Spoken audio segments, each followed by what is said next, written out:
Welcome dear student. हम लोग read कर रहे हैं नीट बायोलॉजी और नीट बायोलॉजी के अंतर्गत हम टॉपिक रीड कर रहे हैं डाइजेस्टिव सिस्टम। कुछ बेसिक बातें आप लोगों को बताने के बाद आज का जो अपना टॉपिक है डाइजेस्टिव सिस्टम से वह क्या है, माउथ। इसके बारे में रीड करेंगे अपन, मुख एवं मुख गुहा। यानी कि अपन जो रीड करने जा रहे हैं, हम जो रीड करेंगे मुख के बारे में रीड करेंगे और माउथ एंड ओरल कैविटी क्या रीड करेंगे, माउथ एंड ओरल कैविटी, मुख एवं मुख गुहा। महत्वपूर्ण पर्सन और वो नॉलेज अपन प्राप्त करेंगे। आपको इस क्लास के बाद अन्य क्लासेज की जो आवश्यकता है उसको आप भूल जाएंगे, है ना। आप लोग ये सोचेंगे कि हाँ मुझे एक कंप्लीट क्लास मिली है। तो शुरू करते हैं। देखिए, मुख के बारे में सर्वप्रथम माउथ। आहार नाल का प्रारंभ जो है वह एलिमेंट्री केनाल जो होती है किससे प्रारंभ होती है, माउथ से प्रारंभ होती है।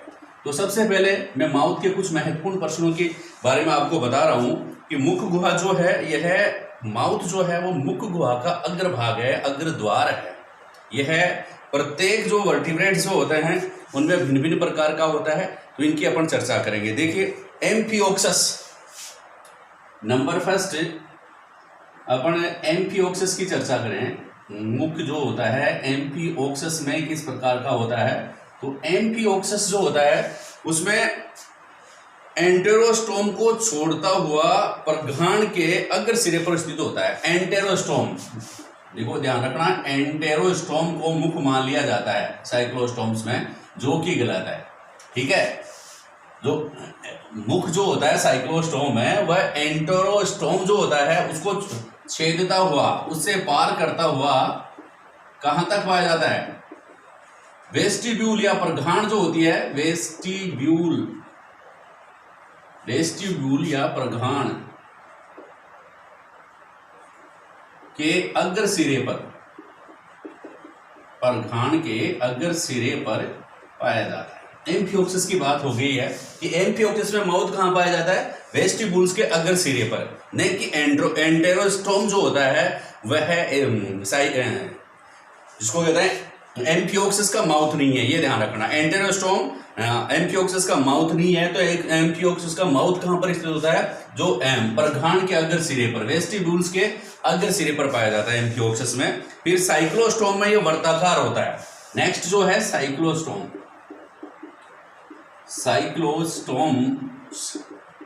साइक्लोस्टोम्स में ये क्या पाया जाता है भाई, सर्कुलर माउथ। पर्सन पूछ ले भाई वर्ताकार मुख किसमें पाया जाता है, वर्ताकार या सर्कुलर। सर्कुलर माउथ, वर्ताकार मुख किसमें पाया जाता है, एकदम वर्ताकार डोरेमोन की तरह वर्ताकार माउथ किसमें पाया जाता है, तो आप बताएंगे साइक्लोस्टोम्स में।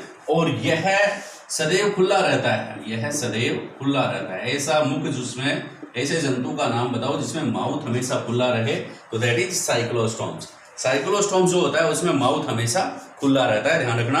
फिर नेक्स्ट है ग्नेथोस्टोम्स। ग्नेथोस्टोम जो फिशेज हैं, ग्नेथोस्टोम्स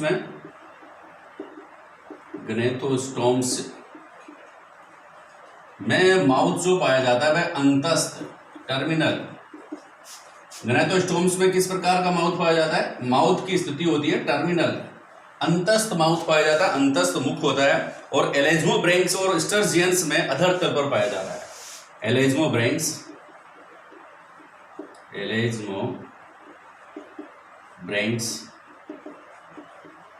व स्टर्जियंस, एलेज्मोब्रेंक्स व स्टर्जियंस में किस प्रकार का माउथ पाया जाता है, बहुत इंपॉर्टेंट पर्सन है ये, कि एम्फियोक्सस में वेस्टिब्यूल्स के अग्र सिरे पर पाया जाता है। साइक्लोस्टोम्स में वर्ताकार माउथ पाया जाता है जो कि हमेशा खुला रहता है। ग्नेथोस्टोम्स जो होते हैं, ग्नेथोस्टोम्स में टर्मिनल माउथ पाया जाता है। एलेज्मोब्रेंक्स व स्टर्जियंस जो होते हैं इनमें माउथ अधर तल पर पाया जाता है, वेंट्रल साइड, अधर तल पर स्थित होता है, अधर तल या वेंट्रल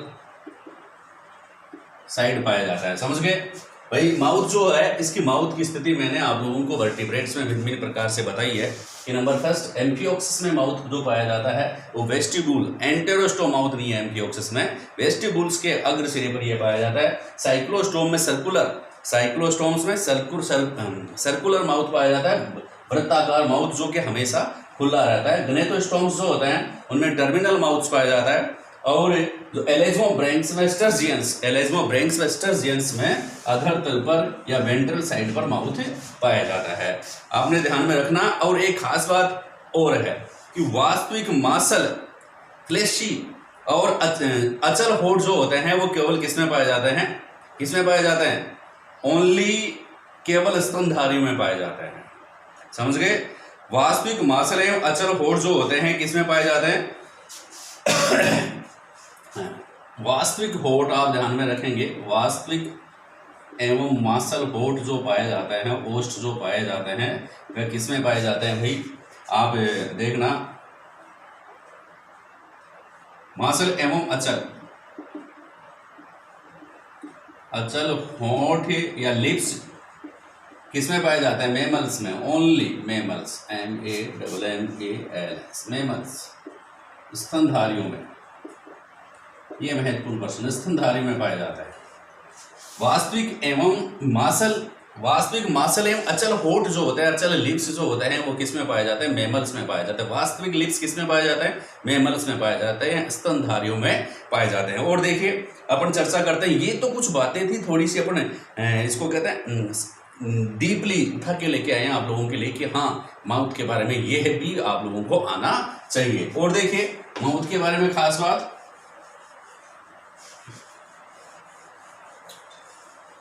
माउथ को आप लोग किस प्रकार से रीड करें।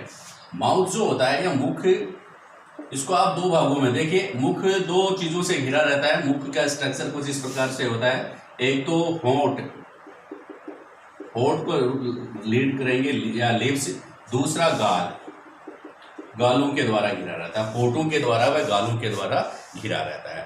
ठीक है, तो क्या महत्वपूर्ण बात है कि होठ जो होते हैं इसमें किस प्रकार की पेशियां पाई जाती हैं, किस प्रकार का क्या ग्रंथियां पाई जाती हैं। तो होठों पर जो ग्रंथियां पाई जाती हैं उनको कहते हैं लेबियल ग्रंथियां। क्या महत्वपूर्ण बातें हैं, लेबियल ग्रंथियां पाई जाती हैं।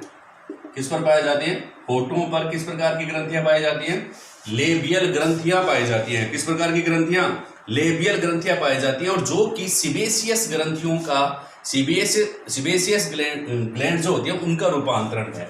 लेबियल ग्रंथियां किसका रूपांतरण है, तो आप बताएंगे सीबेसियस ग्रंथियों का। कौन सी ग्रंथियों का, सीबेसियस ग्रंथियां, इनका रूपांतरण है। ध्यान रखना, लेबियल ग्रंथियां किसका रूपांतरण है, प्रश्न पूछ ले तो आप बताएंगे सीबेसियस ग्रंथियों का रूपांतरण है। लेबियल ग्रंथियां किसका रूपांतरण है, तो आप बताएंगे सीबेसियस ग्रंथियों का रूपांतरण है। और देखिए होठों पर जिसको कहेंगे मिसनर्स कणिकाएं पाई जाती हैं। कौन सी, मिसनर्स कणिकाएं। होठों पर कौन सी कणिकाएं पाई जाती है, मिसनर्स कणिकाएं पाई जाती है। कौन सी कणिकाएं, मिसनर्स कणिकाएं पाई जाती है। कहां पर पाई जाती है, होठों पर पाई जाती है। कौन सी कणिकाएं पाई जाती है, मिसनर्स कणिकाएं पाई जाती हैं।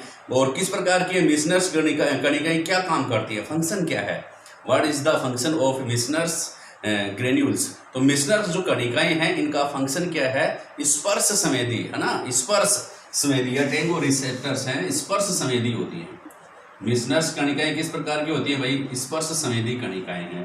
होठों पर लेबियल ग्रंथियां है, मिसनर्स कणिकाएं पाई जाती हैं। और देखिए मिसनर्स कणिकाएं और पाई जाती हैं। आपने देखा होगा कि जो होठ जो होते हैं कई बार कई व्यक्तियों में हेयर लिप परेशानी पाई जाती है। हेयर लिप का मतलब होता है ऊपरी ओष्ठ जो होता है वह कटा हुआ हो, खरगोश की तरह। हेयर का मतलब खरगोश की तरह अगर होठ पाया जाए तो उसको कहते हैं हेयर लिप स्थिति कहते हैं। ये भी महत्वपूर्ण प्रश्न आता है। और क्या पूछ लेते हैं कि आप लोगों से पूछा जा सकता है कि जो हेयर लिप है उसमें से खरगोश के कौन से टीथ दिखाई देते हैं, है ना। तो हेयर लिप किसमें पाया जाता है, कौन से व्यक्ति में पाया जाता है, जिसका होठ कटा हुआ हो। इन है ना, किसमें पाया जाएगा, इनसाइजर।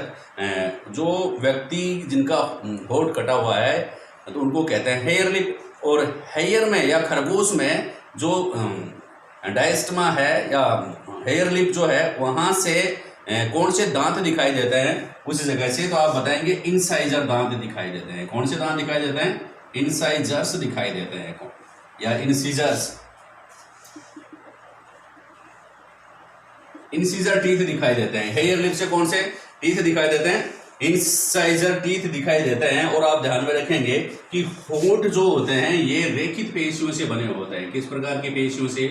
रेखित पेशियों से बने होते हैं। होंठ किससे बने होते हैं? रेखित पेशियों से बने होते हैं। लेबियल ग्रंथियां पाई जाती हैं, मिशनस कणिकाएं पाई जाती है। हेयर लिप से इंसाइजर टीथ दिखाई देते हैं। और इनके ऊपर खरगोश वगैरह जो होते हैं उसमें गलमुच्छे और इंग्लिश में कहते हैं विब्रिसी पाई जाती है। गलमुच्छे या विब्रिसी पाई जाती है। किसमें? खरे में, इसको कहेंगे खरगोश में होठों के ऊपर विब्रिसी पाई जाती है। आपने देखे होंगे वो बाल से निकले होते हैं खरगोश में, उनको विब्रिसी या गलमुच्छे कहते हैं। और ये गलमुच्छे या विब्रिसी जो होती है वो स्पर्श संवेदी होती है। ये भी स्पर्श संवेदी होती है। किस प्रकार की होती है? स्पर्श संवेदी। तो होठों से संबंधित आपने क्या बात जानी कि होठों पर लेबियल ग्रंथियां पाई जाती हैं। होठों पर लेबियल ग्रंथियां सिबेशियस ग्लैंड्स का रूपांतरण है। होठों पर मिशनर्स कणिकाएं पाई जाती हैं जो कि स्पर्श संवेदी होती हैं। मिशनर्स स्पर्श है ना, नर्स जो होती है वो आते बुखार चेक करती है, स्पर्श करती है। तो मिशनर्स जो होती है वो स्पर्श करेगी, इसका मतलब चेक करेगी, स्पर्श संवेदी होती हैं। कौन सी? मिशनर्स कणिकाएं। हेयर लिप से कौन से दांत दिखाई देते हैं खरगोश में? तो आप बताएंगे इंसाइजर टीथ दिखाई देते हैं। और गलमुच्छे या विब्रिसी जो होती हैं वो स्पर्श संवेदी होती हैं और ऊपरी होस्ट पर पाई जाती हैं। और देखिए इनके बारे में अपन चर्चा कर रहे हैं, होठों के बारे में। अब अपन चलेंगे किसमें? गालों के बारे में। गालों के बारे में मुख्य बात अपन जानेंगे कि मुख जो होते हैं गालों में किस प्रकार की पेशियां। हाँ, इसमें एक पॉइंट और देखिए आप कि होठ जो होते हैं बाहर से तो त्वचा के द्वारा घिरे होते हैं, बाहर से स्किन है और अंदर श्लेष्मल झिल्ली पाई जाती है। अंदर श्लेष्मल झिल्ली, ठीक है, श्लेष्मल परत जो पाई जाती है। और इन दोनों के बीच में जहां पर त्वचा और श्लेष्मल झिल्ली आपस में जुड़ती हैं, ठीक है, त्वचा और श्लेष्मल झिल्ली या म्यूकस मेम्ब्रेन अगर जहां पर जुड़ती है उस स्थान को कहते हैं रेड बॉर्डर। उस स्थान को क्या कहते हैं भाई? रेड बॉर्डर कहते हैं। कौन सा बॉर्डर कहेंगे? रेड बॉर्डर, ठीक है। रेड बॉर्डर क्यों कहते हैं? क्योंकि इनमें रक्त वाहिकाएं जिसको कहते हैं रक्त केशिकाएं जो होती है उनका जाल पाया जाता है रेड बॉर्डर में, ठीक है। तो आप ध्यान में रखेंगे बाहर से स्किन के द्वारा घिरी, अंदर से श्लेष्मा झिल्ली के द्वारा ये घिरी रहती है, म्यूकस मेम्ब्रेन के द्वारा घिरा रहता होठ। और दोनों के संयोजन स्थल पर क्या पाया जाता है? रेड बॉर्डर पाया जाता है। रेड बॉर्डर क्यों कहेंगे? रेड बॉर्डर इसलिए कहेंगे कि इसमें ब्लड वेसल्स इसमें पाई जाती हैं, ठीक है। ब्लड कैपिलरीज आप उसको कह सकते हैं, रक्त केशिकाएं इनमें पाई जाती हैं, इसलिए इनको क्या कहेंगे भाई? रेड बॉर्डर कहेंगे, रेड बॉर्डर कहेंगे। बहुत महत्वपूर्ण प्रश्न है, आप ध्यान से देखना। अन्य किसी भी बुक्स में इस प्रकार का आप लोगों को मैटर नहीं मिलेगा। गालों की बात करें तो गाल जो होते हैं, गालों में विशेष प्रकार की पेशियां, गालों में भी रेखित पेशियां पाई जाती हैं। ध्यान रखना, गालों में किस प्रकार की पेशियां पाई, किनसे बना होता है? रेखित पेशियों का बना होता है। गाल भी किस प्रकार की? रेखित पेशियों का बना होता है। और गालों की पेशियों के लिए एक महत्वपूर्ण प्रश्न आता है। गालों की पेशियों के लिए, गालों में किस प्रकार की पेशियां पाई जाती हैं? बक्कीनेटर पेशियां पाई जाती हैं। कौन किस प्रकार की? बक्कीनेटर पेशियां किस में पाई जाती हैं? गालों में पाई जाती है। गालों में किस प्रकार की पेशियां? बक्कीनेटर पेशियां पाई जाती हैं। किसमें पाई जाती हैं? गालों में। कौन सी? बक्कीनेटर पेशियां पाई जाती हैं। अब अपन चर्चा करेंगे मुख गुहा की। मुख गुहा क्या होती है? जनरली क्या होता है, माउथ और बक्कल कैविटी या ओरल कैविटी को सेम मान लिया जाता है, पर्यायवाची मान लिया जाता है एक दूसरे का। लेकिन माउथ और बक्कल कैविटी में डिफरेंस क्या है कि माउथ एक तरह से मुख गुहा जो होती है, बक्कल कैविटी जो होती है, ओरल कैविटी जो होती है, उसका एक पार्ट है। जिस छिद्र के द्वारा, जिस पोर के द्वारा मुख गुहा बाहर की ओर खुलती है या एलिमेंट्री कैनाल बाहर की ओर खुलती है, that is called buccal cavity, है ना। वो तो मुख माउथ कहलाएगा। वो तो बक्कल कैविटी जिस पोर के द्वारा बाहर खुलेगी वह माउथ कहलाता है। एक्चुअली तो स्थिति यह है। तो किसे कहेंगे? मुख गुहा कहेंगे। और जो बक्कल कैविटी जो होती है या ओरल कैविटी जो होती है वह बिना किसी सीमा के ग्रसनी से जुड़ी रहती है। ग्रसनी और बक्कल कैविटी के बीच में कोई ऐसे सीमांक नहीं होता है, सीमा ज्ञान नहीं होता है, सीमा अवरोध नहीं होता है, सीमा का आइडेंटिफिकेशन नहीं होता है। दोनों एक दूसरे से एकदम जुड़ी हुई रहती हैं। तो बक्कल कैविटी के बारे में या ओरल कैविटी के बारे में महत्वपूर्ण बात देखिए क्या क्या है। मुख गुहा,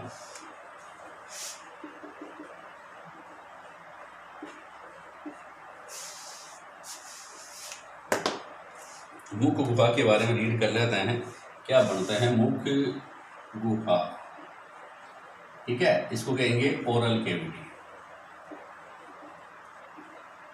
ठीक है, आप ये मानेंगे कि ओरल कैविटी जो होती है माउथ के द्वारा खुलती है। ठीक है, आगे से तो माउथ के द्वारा, और पीछे से किसके द्वारा भाई? पीछे किससे जुड़ी होती है? ग्रसनी। किससे जुड़ी होगी? ग्रसनी या फेरिंग्स। दोनों के बीच में कोई ज्यादा डिफरेंस नहीं होता। कई बार क्या हो जाता है, आपको प्रघाण के से भी कंफ्यूज हो जाता है कि प्रघाण क्या है, वेस्टिब्यूल क्या है। वेस्टिब्यूल, ठीक है, वेस्टिब्यूल क्या होता है कि अपने तो क्या है कि ज्यादा डिफरेंस अब नहीं होता, ज्यादा स्पेस नहीं होता है। कहाँ पर? कि होठों और दांतों और गालों के बीच का स्पेस है, मतलब दांतों और गालों का बीच का जो स्पेस है, ये दांतों और गालों का या मसूड़ों और गालों का या होठों या मसूड़ों के बीच का जो स्पेस है उसको कहते हैं वेस्टिब्यूल्स या प्रघाण कहते हैं। अपने में क्या है, ये स्पेस कम होता है। अन्य जो जंतु जो होते हैं उनमें स्पेस ये ज्यादा होता है। तो वेस्टिब्यूल किसे कहेंगे? वेस्टिब्यूल का मतलब हो गया कि दांतों और गालों के बीच का स्थान या मसूड़ों व गालों के बीच का स्थान। अब यूं कहेंगे होठों या गालों व दांतों या मसूड़ों के बीच का स्थान, के बीच का स्थान जो होता है उसको कहते हैं वेस्टिब्यूल।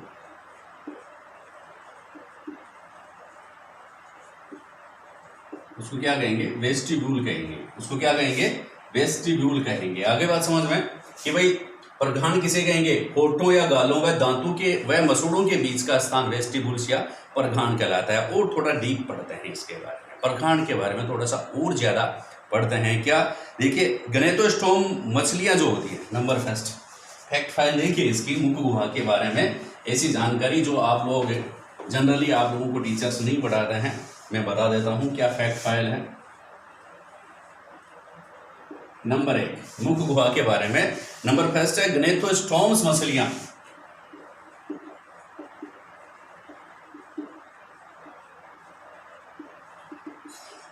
गनेटोस्टोम जो मछलियां हैं उनकी जो मुख गुहा है, उनकी जो ओरल कैविटी है इन फिशेज की, गनेटोस्टोम फिशेज जो होती हैं उनकी जो मुख गुहा होती है उसमें दंत युक्त चर्मीय अस्थियों से आच्छादित रहती है। दंत युक्त चर्मीय अस्थियां, दंत युक्त चर्मीय अस्थियां, ठीक है, दंत युक्त चर्मीय अस्थियों से आस्तरित होती है। किसकी भाई? आस्तरित। क्या आस्तरित होती है? गनेटोस्टोम्स जो मछलियां होती हैं उनकी जो ओरल कैविटी होती है उसमें दंत युक्त चर्मीय अस्थियां पाई जाती हैं। दंत युक्त ऊपरी जो लेयर है दंत युक्त चर्मीय अस्थियों से घिरी रहती है। और देखिए क्या महत्वपूर्ण बातें हैं, ये खास बात है, क्यों? शिकार के लिए आवश्यक होती हैं। जैसे ही शिकार अंदर गया और उसमें जो दंत युक्त चर्मीय अस्थियां जो होती है उसको जकड़ लेती हैं। तो दंत युक्त चर्मीय अस्थियां किसमें पाई जाती है? किसकी, कौन से जंतुओं में या कौन से समूह में, कौन से जंतु समूह में कि मुख गुहा में ओरल कैविटी में दंत युक्त चर्मीय अस्थियां पाई जाती हैं? तो दैट इज गनेटोस्टोम्स मछलियां। गनेटोस्टोम्स फिशेज जो होती हैं उनकी में पाई जाती है। उभयचरों में, उभयचर व रेप्टाइल्स, उभयचरों एवं रेप्टाइल्स, उभयचरों एवं रेप्टाइल्स में, उभयचरों एवं रेप्टाइल्स में क्या होती है? जो ओरल कैविटी जो होती है, ओरल कैविटी किसका कार्य करती है? रेस्पिरेशन का कार्य करती है, श्वसन का कार्य करती है। रेस्पिरेशन, रेस्पिरेशन का कार्य करती है, श्वसन का कार्य करती है। उभयचर एंड एम्फीबियंस एंड रेप्टाइल्स जो होती हैं, एम्फीबियन एंड रेप्टाइल्स जो होती हैं उनमें ओरल कैविटी जो होती है किसका फंक्शन करती है? रेस्पिरेशन का फंक्शन करती है। बक्कल कैविटी, मुख गुहा, जैसे मेंढक के बारे में आप पढ़ा होगा कि मेंढक जो होता है सिर्फ लंग्स से ही सांस नहीं लेता है, वह मुख गुहा से भी सांस लेता है, वो स्किन से भी सांस लेता है। तो इस प्रकार से कई प्रकार का यहाँ रेस्पिरेशन के लिए एक सहायक श्वसनांग, सहायक रेस्पिरेटरी ऑर्गेन्स है, किसमें? रेप्टाइल्स एंड एम्फीबियंस में। कौन सा? Oral cavity. कौन सा? Oral cavity. आप भी ध्यान में रखेंगे जो रेप्टाइल्स व एम्फीबियंस हैं उनमें क्या नहीं पाया जाता भाई? क्या नहीं पाया जाता? रेप्टाइल्स एंड एम्फीबियंस में डायफ्राम नहीं पाया जाता, डायफ्राम नहीं पाया जाता है। ठीक है, डायफ्राम नहीं पाया जाता है। किसमें पाया जाता? नहीं पाया जाता उभयचरों एवं रेप्टाइल्स में। उभयचरों एवं रेप्टाइल्स में डायफ्राम नहीं पाया जाता है, यह आप बात ध्यान में रखेंगे।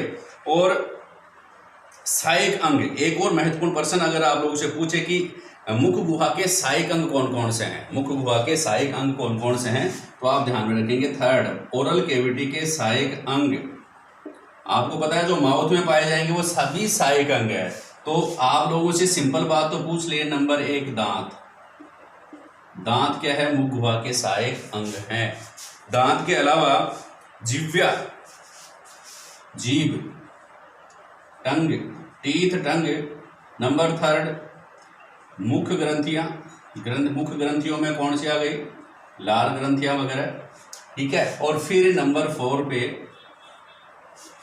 दांत, जीभ, मुख ग्रंथियां, और नंबर 4 पे ध्यान रखना एडिनो हाइपोफाइसिस, बहुत इंपॉर्टेंट है। एडिनो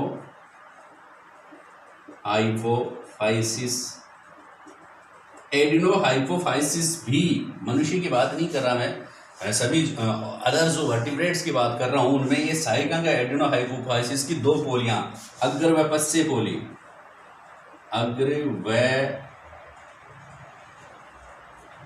एंटीरियर व पोस्टीरियर लोब, जो लोब जो होती है ना वह है अग्र व एंटीरियर एंड पोस्टीरियर लोब्स जो होती हैं वो क्या करती हैं भाई? एंटीरियर और पोस्टीरियर लोब जो होती हैं वो भी ओरल कैविटी के सहायक अंग हैं। ये बात ध्यान में रखेंगे, ओरल कैविटी के सहायक अंग हैं। ठीक है, तो ये कुछ प्रश्न थे, महत्वपूर्ण प्रश्न किससे संबंधित भाई? माउथ व ओरल कैविटी से संबंधित। अब इनके बारे में अपन चर्चा करेंगे, इनके बारे में, दांतों के बारे में, जीभ के बारे में, मुख ग्रंथियों के बारे में और एडिनो हाइपोफाइसिस के बारे में और बढ़िया जानकारी आप लोगों तक लेके आएंगे। आप तैयारी करते रहें, लॉकडाउन का पालन करते रहें, घर में रहें और ज़्यादा से ज़्यादा चैनल को सब्सक्राइब करें, लाइक करें और शेयर करें। धन्यवाद।